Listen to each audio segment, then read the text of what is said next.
So we should see it any second now. And there you are getting a great view of Crew-9 inside Dragon Freedom as it returns back to Earth. We are awaiting the drogue deploys. This view coming from the WB-57 high altitude plane. And there you see it on your screen, drogue deployment. Drogue descent rate nominal. You can hear the crowd here. Visual on 2 healthy drogues. The crowd here very excited as Dragon Freedom continues to make its way back to planet Earth.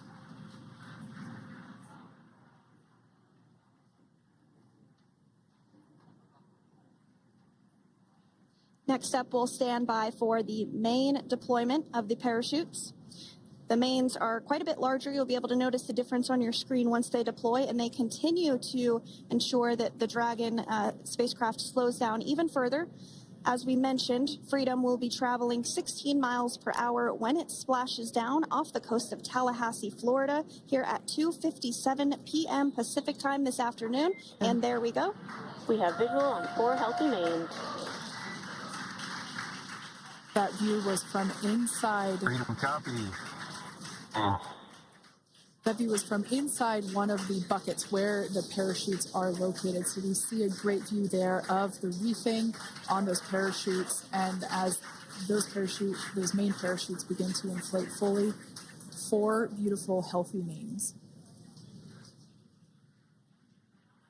Now awaiting visuals of Splashdown. Freedom.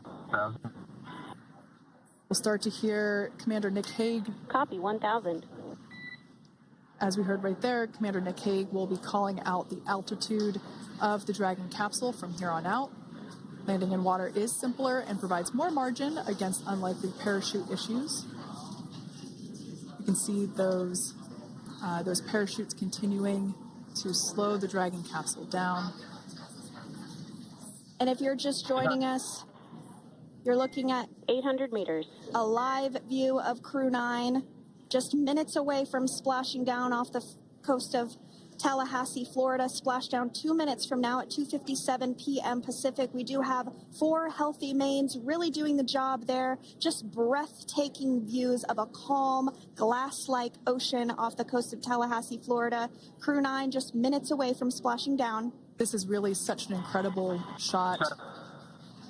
Copy 600.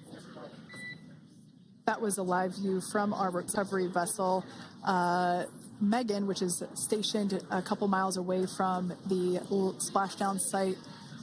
We can see the crew there using their restraints as resting places for their arms. They were just in space moments ago, so their arms were able to float freely. 400 meters. This is a gorgeous bluebird day here that we have for the splashdown of Crew-9. It's incredible to think that the Dragon capsule just minutes ago was going over 17,000 miles per hour and now gently coasting to a soft splashdown. 200. Copy 200 meters. Brace for splashdown.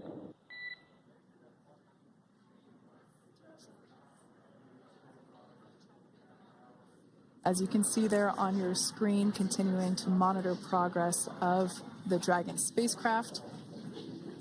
And we're going to stand by for splashdown, located in the Gulf of America, off the coast of Tallahassee, Florida.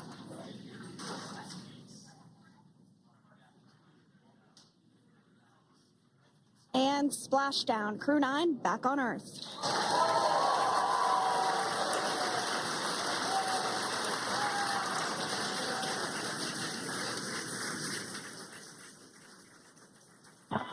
And SpaceX Freedom, splashdown. Good main release. Copy splashdown. We see main chutes cut. Nick, Alex, Butch, Sunny, on behalf of SpaceX, welcome home.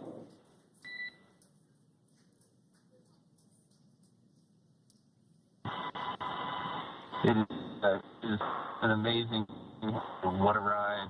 I see a capsule full of grins ear to ear.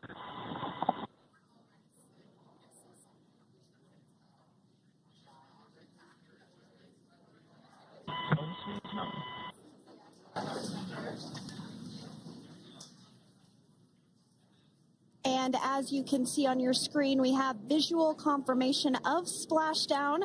Dragon Freedom has returned home, and NASA astronauts. System safety verifications are in progress. We'll report back when recovery personnel are en route.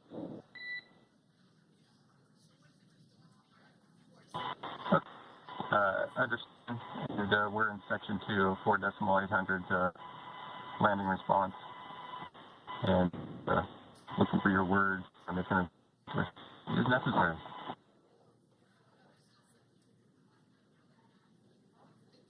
In the distance, we can see the recovery vessel making its way. Copy, you're in section 2 for the environmental assessment in 4.800. That is not necessary today. Understand. Raising 5. So we will continue to have communications between the Corps and Nick Hague, the commander of Crew Dragon Freedom, which just splashed down 2 minutes ago off the coast of Tallahassee, Florida. Dragon Freedom has returned home with NASA astronauts Nick Hague, Sonny Williams, Butch Wilmore, and Roscosmos cosmonaut Alexander Gorbanov. They're back on Earth after approximately 17 hours of a return journey from space. The SpaceX recovery ship and team have been waiting for Dragon's splashdown, and they will now make their way to the splashdown location. The teams have been ready and waiting about 3 nautical miles away, so it's going to take them about 30 minutes or so to make their way and to SpaceX Freedom. Pretty sure we're in stable 1. Copy, stable 1. We see the same. It's going to take about 30 minutes for the recovery team to make their way over to Nick, Sonny, Butch, and Alexander, who are still seated and secured inside that Dragon spacecraft there on your screen. Incredible views there of that thermal protection system, or TPS. That Dragon capsule was pristine, white color before it departed the station, and we can see how the reentry phase, the thermal protection system did its job. Now, if you're wondering what that hole, that like bucket area is, that is underneath the side hatch. That is where the main parachutes were stored. So when we saw the Dragon capsule docked at station, it looked very different. The panel that protects and covers the main parachutes, that was still intact, as well as the panels that enclose where the drogue parachutes are located. We can see those fast Freedom, boats. SpaceX is go for recovery personnel to approach. Expect personnel alongside in the next few minutes. Freedom copies. We can see those fast boats. We weren't kidding when we said they were fast. While it does take about 30 minutes for the main recovery vessel to make its way over to the capsule, these fast boats will be doing a couple of things simultaneously. A couple of them are going to be working to retrieve the parachutes that you see in the background there of this drone shot. Those parachutes will be retrieved from the ocean surface. We want to make sure we are able to pull those out. The recovery vessel there closest to the spacecraft is going to be performing some safety checks. We can see there they're using an instrument that is basically working to detect if there are any hypergolic vapors or fumes that are still residing in and or around the Draco thruster nozzles or outlets. The hypergolic fuel, which is necessary for on-orbit burns to maneuver the spacecraft. Unfortunately, those hypergolics are unable to be breathed. They are toxic, and so this team here is doing those initial safety checks to make sure that it is safe for the rest of the recovery team to approach the spacecraft. They're also checking to make sure that any residuals from the pyros are safe and are not going to cause any issues. We can see the team working their way around the spacecraft to do these these sniff tests on all of those Draco thrusters. And as we continue to await the recovery of our Dragon spacecraft with NASA astronauts Nick Hague, Sonny Williams, Butch Wilmore, and Roscosmos cosmonaut Alexander Gorbanov inside, Dragon has autonomously completed several steps to safe itself following splashdown.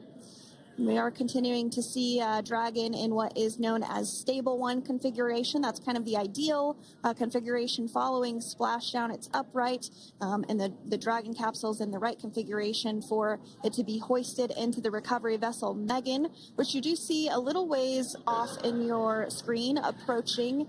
Dragon will continue to remain live on air with you through that recovery process, all the way through the point where the crew is extracted from the Dragon spacecraft. Now, if you are just joining us, the mission has gone smoothly so far. Dragon successfully splashed down off the coast of Tallahassee, Florida at 2:57 p.m. Pacific, 5:57 p.m. Eastern Time this afternoon. Approximately 17 hours prior to splashdown, Dragon autonomously undocked from the International Space Station, completed a series of departure burns, jettisoned its trunk section, and performed its final burn, the deorbit burn. This placed the Dragon spacecraft on a trajectory toward Tallahassee, Florida. Dragon successfully re-entered the Earth's atmosphere, followed by deployment of its parachutes to slow the spacecraft down to a gentle splashdown. We're now going to follow the Freedom. Hypergol sweeps and unfired ordnance checks are nominal. Rigging is in progress. Approximately 25 minutes until capsule lift. Stand by for PMC with SpaceX flight surgeon.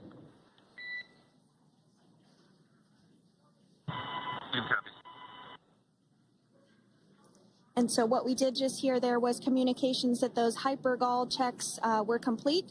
They didn't find any of that upon those checks, so we'll continue to move through the timeline. Next up is a process called rigging, which you see happening right now on your screen. This is when a SpaceX recovery personnel actually works to climb aboard the capsule and work through procedures ahead of lifting onto the nest of the recovery vessel Megan. We heard it's going to be about 25 minutes or so until that lift actually takes place.